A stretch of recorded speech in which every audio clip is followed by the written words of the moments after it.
또 뇌물죄가 성립하기 위해서는 아까도 말씀드렸지만 잠시만요. 안정범 씨, 똑바로 하세요.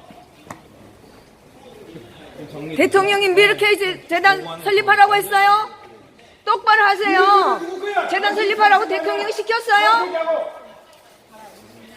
저기 아저씨 방송 좀 대통령님 위한 얘기 하는 거니까 뇌물죄의 경우는 기본적으로 뇌물수수자는 공무원 뇌물수수자는 기본적으로 공무원이어야 합니다. 근데 공무원도 아닌 민간인인 최서원 씨가 뇌물죄로 처벌받는 기자가 일로 와서 저희 기자 보고 얘기해요. 카메라 보고 얘기하시면 돼요. 다시 얘기할게요. 감사합니다. 잠시만요. 공무원이어야 합니다. 그런데 민간인에 불과한 최서원 씨가 뇌물수수죄로 처벌받은 것은 바로 대통령이자 공무원인 박근혜 전 대통령과 공모 사실이 인정되어야만 가능합니다. 근데 과연 박근혜 대통령과 최서원 원장과 공모 관계가 인정되는지 여부에 대해서는 상당한 의문이 있습니다. 지금까지 최서원 원장과 박근혜 전 대통령은 수사 과정부터 재판 과정에 이르기까지 일관되게 공모 사실을 부인해 왔습니다. 그리고 지금까지 재판 과정에서 현출된 여러 가지 관련 자료나 증거를 살펴보아도 과연 피고인 최서원과 박근혜 전 대통령과의 관계가 공모가 인정되는지 여부에 대해서는 상당한 의문이 있습니다. 박 대통령과 최서원 원장 간의 공모가 인정되는지 여부에 대해서는 상당한 의문이 있습니다. 지금까지 그럼에도 불구하고 공모 부분에 대해서 재판부에서 쉽게 유죄를 인정한 이유는 바로 당사자인 박근혜 전 대통령이나 최서원 씨가 법정에서 적극적으로 공모 관계에 관한 다툼을 하지 않았기 때문입니다. 특히 박근혜 대통령의 경우에는 재판 과정 및 절차에 문제점이 있음을 지적하면서 일정 시점 이후로 벌써 재판을 진행해 왔습니다.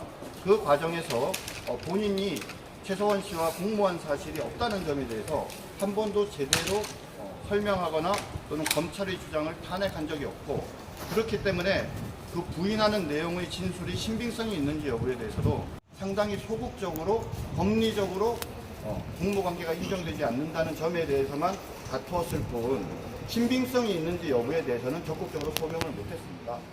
따라서 이 사건은 단순한 사기 항공실 사건이 아니라 대한민국을 뒤흔든 역사적 사건이고 우리 후세들에게 사초를 남긴다는 심정으로 재판부가 실체적 진실을 발견해야 한다고 봅니다.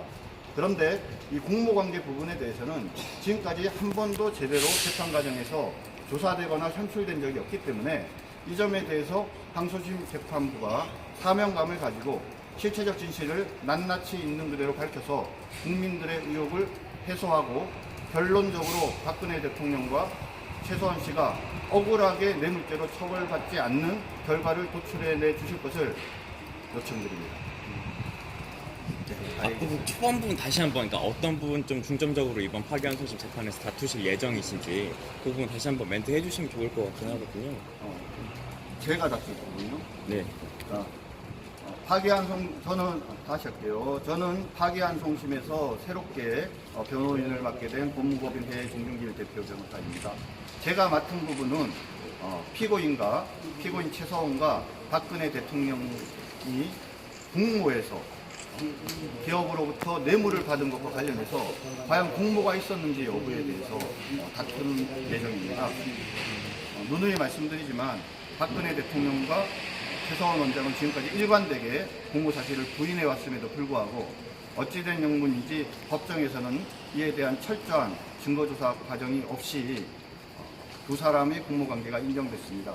두 사람이 본인들이 공모관계가 없었다는 점에 대해서 철저하게 증명하고 그리고 검찰의 주장을 탄핵할 수 있는 기회를 부여하여야 하고, 그런 면에서 박근혜 대통령께서 반드시 법정의 증인으로 출석해서 이 부분에 관한 진실을 국민들에게 밝히고 본인의 억울함을 해결해야 한다고 생각합니다. 박근혜 전 대통령의 다른 증인 신청한 부분에 대해서 짧게 좀 언급해 주시면 좋겠습니다. 정유라. 박근혜 대통령 이외에 딸인 정유라에 대해서도 증인 신청을 했습니다. 정유라 씨는 과거 이재용 삼성 부회장 재판 과정에서 증인으로 출석해서 증언한 바 있습니다.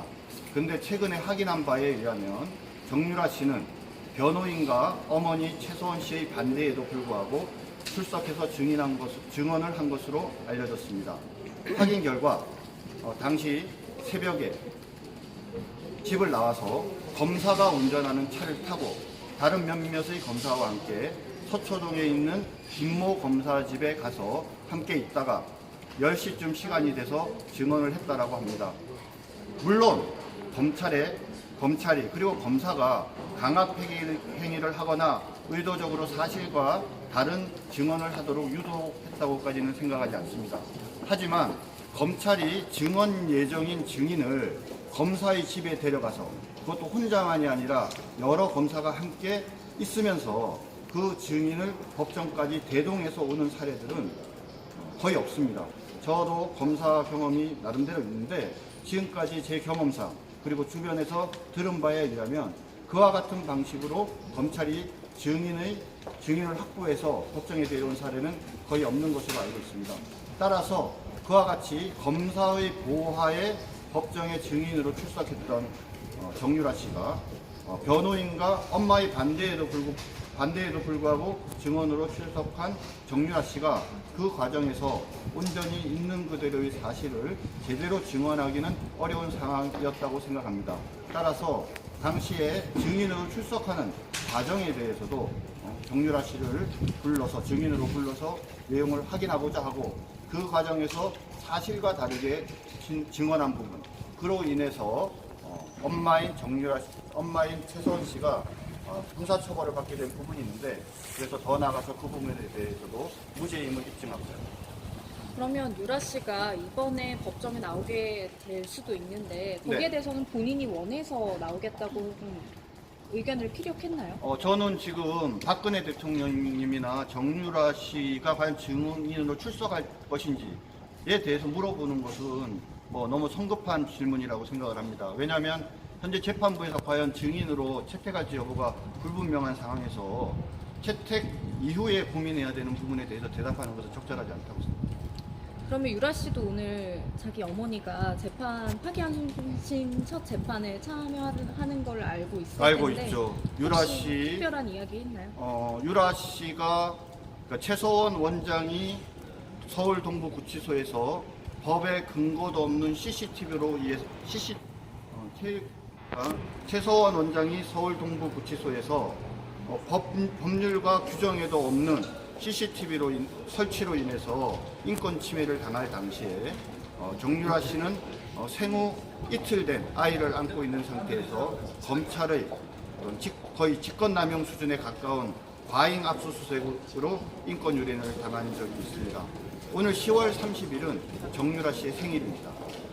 2016년부터 2019년까지 지금 4년 동안 이 게이트 사건이 벌어지면서 정유라 씨는 지금까지 단 한 번도 어머니로부터 직접 생일 축하를 받지도 못했고 그리고 미역국도 얻어먹지 못했습니다. 오늘도 10월 30일이 재판 날짜로 잡히는 바람에 그리고 또 본인이 현재 아기를 낳아서 산후조리를 하는 바람에 더군다나 지금 검찰이 와서 압수수색을 함으로 인해서 생긴 정신적 충격 등으로 인해서 오늘이 생일임에도 불구하고 오늘 엄마를 만나지도 못하고 구두로 생일을 축하한다는 말을 전달할 수밖에 없는 이 상황이 너무나도 안타깝습니다. 대한민국은 인권국가입니다.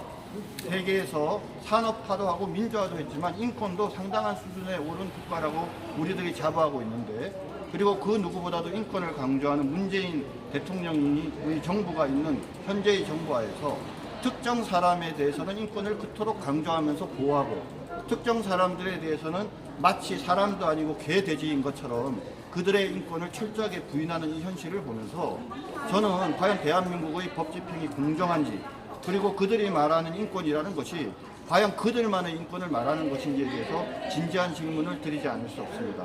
지금이라도 늦지 않았습니다.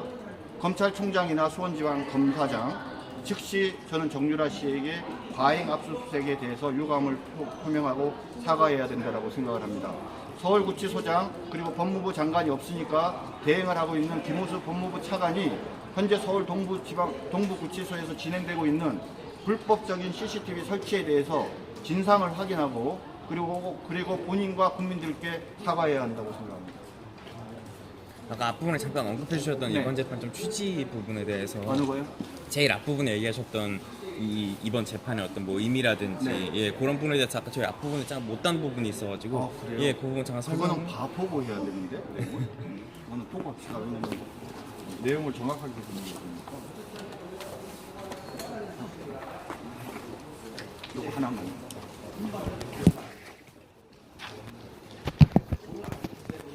뇌물죄 등으로 형사처벌하려는 것입니다. 그 결과가 사회와 역사에 미치는 영향이 지대하고 이 법정에서 반드시 그 실체적 진실이 철저하게 규명되어야 합니다. 박근혜 대통령께서 말씀하신 것처럼 법정은 거짓을 말하는 곳이 아니라 진실을 말하는 곳이어야 합니다. 그래서 그 결과가 역사로 남긴다는 사명감을 가지고 재판부는 이 재판에 임해야 한다고 생각합니다. 그런 의미에서 반드시 박근혜 대통령을 증인으로 받아주셔서 박근혜 대통령이 법정에 출석해서 이 사건의 실체 그리고 박 대통령의 억울함을 제대로 국민들에게 말씀할 수 있는 기회를 반드시 주어야 합니다. 감사합니다. 방금 대통령과 최성훈 씨 파기환송 재판이 끝났습니다. 재판 내용은 좀 중요했었고 제가 준비를 해오지 않아서 바로 유튜브는 하지 못하고요. 결국 편집을 해야 되겠는데요. 네, 정준길 변호사는 새롭게 투입되면서 대통령과 정유라를 증인으로 신청했습니다. 사실 뭐 대통령을 증인으로 신청한 것에 대해서 저도 반대를 하지만 그 내용에 있어서는 아주 공감을 하는 편이에요. 대통령과 최성원 씨가 공모를 했다고 하는데 지금까지 재판에서 공모한 내용을 한 번도 밝혀지지가 않았었어요. 단지 김세윤의 판결문에 대통령과 최순 씨 전화를 많이 했다. 이런 내용이 있다는 걸로 제가 들었는데 그런 얘기를 재판장에서 한 번도 얘기를 해주지를 않았었고 다투지를 않았었고 만일에 그게 다투었었다면 전화를 많이 했다는 그것을 증명을 했어야 되는 거예요. 근데 한 번도 하지 않았고 당연히 검찰들은 그런 부분에 대해서 말하고 싶지 않았었겠죠. 그래서 대통령 비록 뭐 증인으로 나오시지 않겠지만 나오시지 않더라도 정준길 변호사나 대통령 최순 씨하고 이 부분을 검찰들하고 밝혀야 될 겁니다. 이게 밝히지 않는다면 공모라는 것은 절대 있을 수가 없는 거고 물론 그렇게 되면서 대통령과 최순 씨의 이 문제는 없어지는 거고 당연히 이 국정농단이라는 자체가 설정이 안 되는 거죠.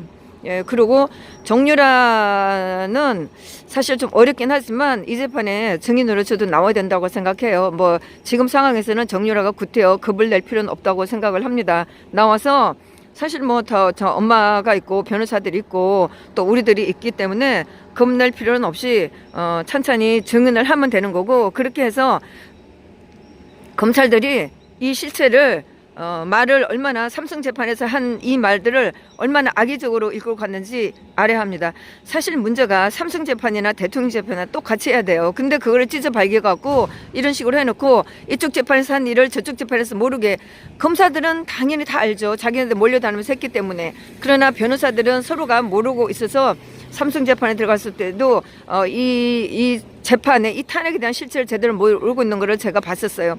그래서 삼성 재판에서 정유라가 했다는 말을 가지고 검찰들이 이 삼성에서 정유라한테 말을 사준 게 뇌물이 된다 하는 이것을 이번 파기환송심에서 철저하게 깨보셔야 된다고 생각합니다. 재판에서 여러 가지 말들은 뭐 제가 좀 적긴 했지만 할 수 있다면 좀 정리를 해서 별도로 제가 유튜브로 올리도록 하겠습니다. 네, 감사합니다.